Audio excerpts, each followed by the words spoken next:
The Enchanted Wood by Enid Blyton. Chapter 2. First Visit to the Wood. The 3 children had no chance to visit the Enchanted Wood until the next week, because they had to help their mother and father all they could. There was the garden to get tidy, clothes and kitchen things to be unpacked and put away, and a great deal of cleaning to be done. Sometimes Joe was free and could have gone by himself, and sometimes the girls were sent out for a walk, but Joe was busy, and none of them wanted to go without the others, so they had to wait. And then at last their chance came. "You can have your lunch outdoors today," said Mother.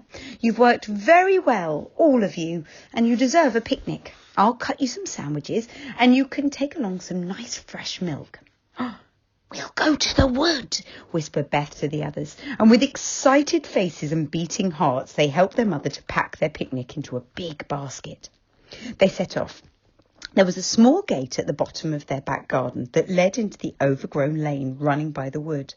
They unlatched the gate and stood in the lane. They could see the trees in the wood and hear them talking their strange tree talk. Wish, wish, wish, wish. "Oh, I feel as if there were adventures about," said Joe. "Come on, over the ditch we go and into the Enchanted Wood." One by one, the children jumped over the narrow ditch. They stood beneath the trees and peered about. Small freckles of sunshine lay here and there on the ground, but not very many, for the trees were so thick. It was dim and green there, and a small bird nearby sang an odd little song over and over again. "It really is magic," said Frannie suddenly. "I can feel magic about somewhere, can't you, Beth? Can't you, Joe?" "Yes," said the others, and their eyes shone with excitement. "Come on!" They went down a little green path that looked as if it had been made for rabbits. It was so small and narrow. "Don't let's go too far," said Joe. "We better wait till we know the paths a bit better before we go deep into the woods. Look about for a place to sit down and, we can have our sandwiches." "I can see some wild strawberries," cried Beth, and she knelt down and pressed back some pretty leaves, showing the others deep red strawberries below. "Let's pack some and have them with our picnic too," said Frannie. So they picked hard and soon had enough to make a fine meal. "Now, let's sit down under that old oak tree over there," said Joe. "It's all soft moss beneath. It'll be like sitting on a green velvet cushion." So they sat down and unpacked their sandwiches, and soon they were munching away happily, listening to the dark leaves overhead saying wish, wish, wish all the time. And it was whilst they were in the middle of their picnic that they saw a very peculiar thing. Frannie noticed it first. Not far off, there was a clear piece of soft grass. As Frannie looked at it, she noticed bumps appearing on it. She stared in surprise. The bumps grew. The earth rose up and broke into, about 6 places. "Look," said Frannie, and then in a low voice pointing over there, "What's happening over there?" All 3 of them watched in silence. And then they saw what it was. 6 enormous toadstools were growing quickly up from the ground, pushing their way through and rising up steadily. I've never seen that happen before," said Joe in astonishment. "Never." "Shh," said Beth. "Don't make a noise. I can hear footsteps." The others listened. Sure enough, they heard the sound coming from afar, and then it got faster and quicker, the pattering of feet and little high voices. "Let's get behind a bush, quickly," said Beth suddenly. Whoever it is that's coming, well, they'll be frightened if they see us. There's magic happening here and we want to see it. They scrambled up and crept quietly behind a thick bush, taking their basket with them. They hid just in time, for even as Beth had settled down and parted the leaves of the bush to peep through, there came a troop of small men with long beards almost reaching the ground. "Elves!" whispered Joe. The elves went to the toadstools and sat down on them. They were holding a meeting.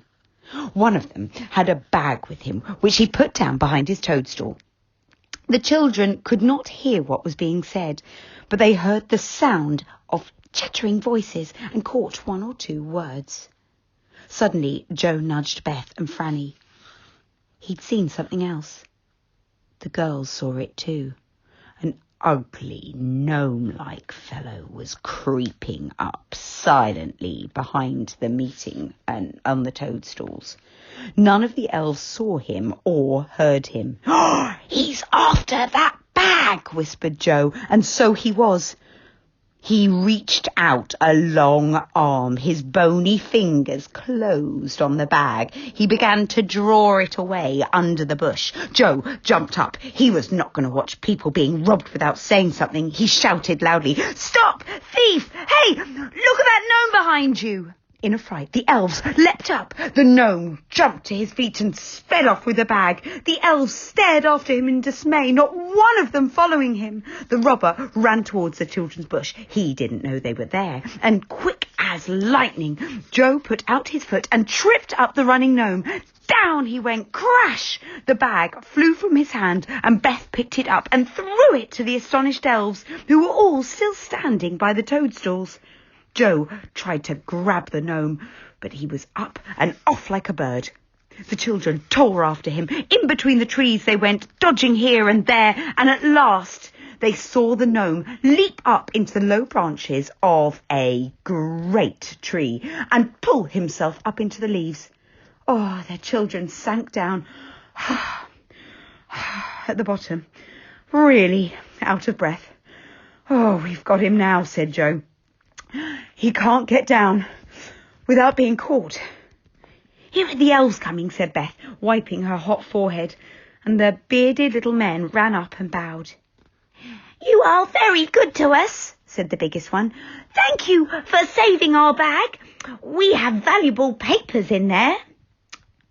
"Well, we've got the gnome for you too," said Joe, as he pointed up into the tree. "He went up there.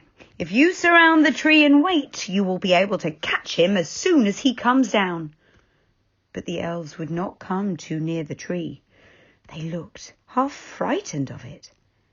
"Oh, he will not come down until he wants to," said the biggest elf. "That is the oldest and most magic tree in the world. It is the faraway tree." "The faraway tree?" said Beth in wonder. "What an odd name. Why do you call it that?" "Oh, it's a very strange tree," said another elf. "Its top reaches the faraway places in a way we don't understand. Sometimes its top branches may be in witchland, sometimes in lovely countries, sometimes in peculiar places that no one has ever heard of. We never climb it because we never know what might be at the top, what type of strange land." "Oh, how very strange," said the children. "The gnome has got into whatever place there is at the top of the tree today," said the biggest elf. "He may live here, he may live there for months and never come down again. It's no good waiting for him, and it's certainly no good going after him. His name is Creepy, because he is forever creeping about quietly." The children looked up into the broad leafy boughs of the tree. Oh, they felt tremendously excited. The faraway tree in the Enchanted Wood. Oh, what magic there seemed to be in the very names. "Oh, if only we could climb up," said Joe longingly. "Oh, you must never do that," said the elves at once. "It's dangerous. We must go now, but we do thank you for your help. If you ever want us to help you, just come into the Enchanted Wood and whistle 7 times under the oak tree. The oak tree not far from the toadstool. Don't forget, whistle 7 times under the oak tree near the toadstools." "Oh, thanks," said the children. "Thank you so much," and stared after the 6 small elves as they ran off between the trees. Joe thought it was time to go home, so they followed the little men down the narrow green path until they came to the part of the wood they knew. They picked up their basket and went home, all of them thinking the same thought. "We must go up the faraway tree and see what is at the top." And that's the end of chapter 2. So, what land do you think might be at the top of the faraway tree? And what do you think might happen to the children when they climb the tree? I'll speak to you soon. Bye.